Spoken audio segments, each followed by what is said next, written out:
What's up, everyone? It's Wes here, aka Seahawks Prime. Welcome back to the Seahawks Times, your go-to NFL channel on YouTube. And if you're a Seahawks fan, you gotta subscribe because I'm an OG-12. I've been in there since the 80s doing my thing. I was really young then, but I've loved Seattle football ever since. And I've been true to this. I'm not new to this. You know what? I saw some stuff in the Kingdom. I seen some stuff at the Link, and now it's Lumen's Field time. Anyways, training camp. What's going on in training camp? You know, on Seahawks YouTube, on Seahawks Twitter, you can kind of get a gist of what the overall feel is, who's doing what. I like to dig a little bit deeper into it from my perspective and just share my perspective with you as my fellow fans in terms of what I think is exciting about what's going on at camp. First and foremost, you read the title of the thumbnail, Speed Kills. The Seattle Seahawks this year are fast. If not just talented and younger, they are fast as all heck. And that's super important because in the modern NFL, everybody's is faster than they were 5 or 6 years ago. Pete Carroll and John Snyder have realized we don't only just got to get younger and shed contracts. We got to be one of the fastest teams out there.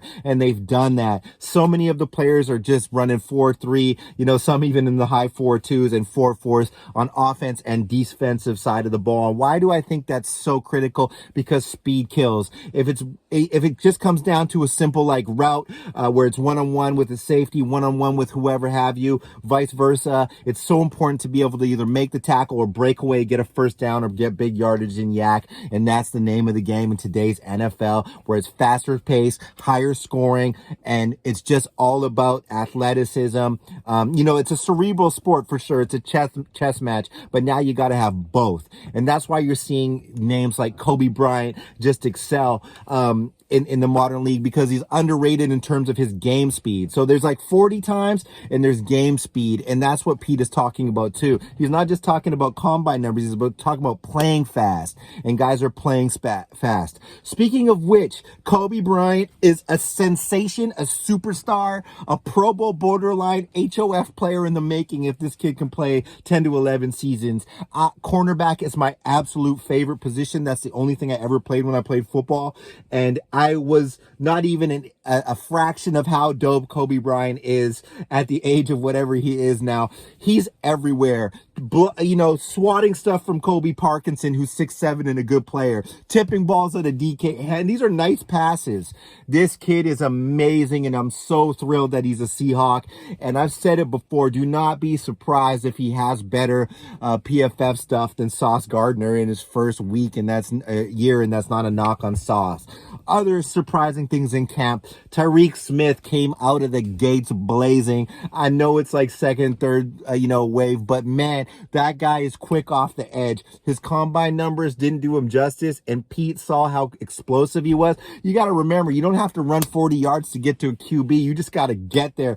Him and Darrell Taylor, Nwosu, oh my goodness, Alton Robinson, Boye Mafe. I'm excited about the pass rush again, and I get the same vibes I did when it was like Clem and Averill in them and Bennett. It's going to be fast. They're going to be up on you quick because they got interior guys that can push too, right? Like Shelby and Woods and Puna. Those guys are no slouches, man. Behind that, Barton looks really good in camp, and Brooks looks amazing. Our defense could be nasty, fast. You know what I'm saying? Like, they're going to play super quick to the edges.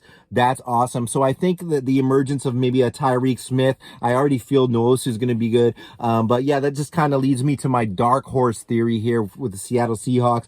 There's so many dark horse like players that could just bust out. Drew Lock was talking about Tariq Young, who was the Lenore Ryan super late draft pick. He's looking good in camp. He looks like a pro now. You know what I mean? So anyone with a nagging kind of injury, like D. Eskridge, not saying D. Eskridge is a threat to get cut, but Bo Meltis, people who have been slow at the gate, Tariq can kind of come up there, and then it's kind of going to be between him and maybe like a Cody Thompson type guy for who has the most special teams value, who might make a roster spot here, because you don't want to slide people to the PS that are going to get scooped up, specifically by our arch rivals, the Niners, Rams, Cardinals. We can't afford that, so let's just keep our talent. But Tariq Young, dark horse for sure. Now, I've spoken about this player before, Artie Burns. Artie Burns looks awesome. He looks really good out there, and that makes it difficult because we're spoiled at corner. You know, Trey Brown, Sidney Jones, all those guys are good, but Artie Burns looks really familiar in the system. He's got the length.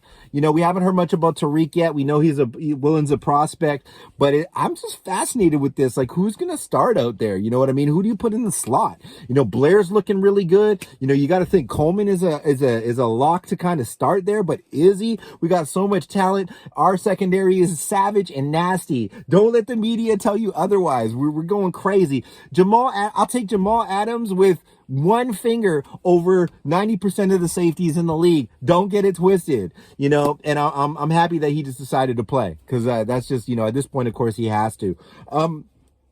What's going on at right tackle? That is also a really cool thing. Jay Curran, you know, I don't even think he's a dark horse anymore. He's making this team, but is he going to push Lucas to like actually start? And, you know, Curran is a dog out there, you know, and I think over those last 6 games, especially in the running game, you saw Rashad get like super loose on that right side, and I think Curran was springing people, and Seattle likes that. That's not a knock on Lucas. If Lucas has to step back and kind of just learn, that's okay. You know, I think Lucas was still a steal at where he is, and he's their RT of the future right tackle, that is. But competition breeds competition. If Curran's a dog, let it be so. And other things I want to just really highlight here is the quarterback battle.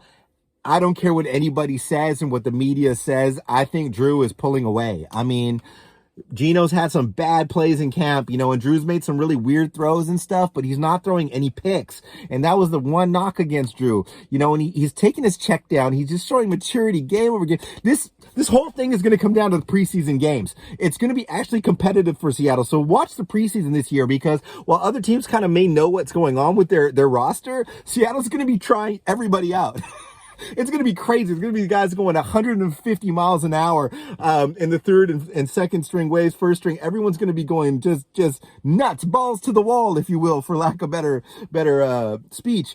It's going to be awesome.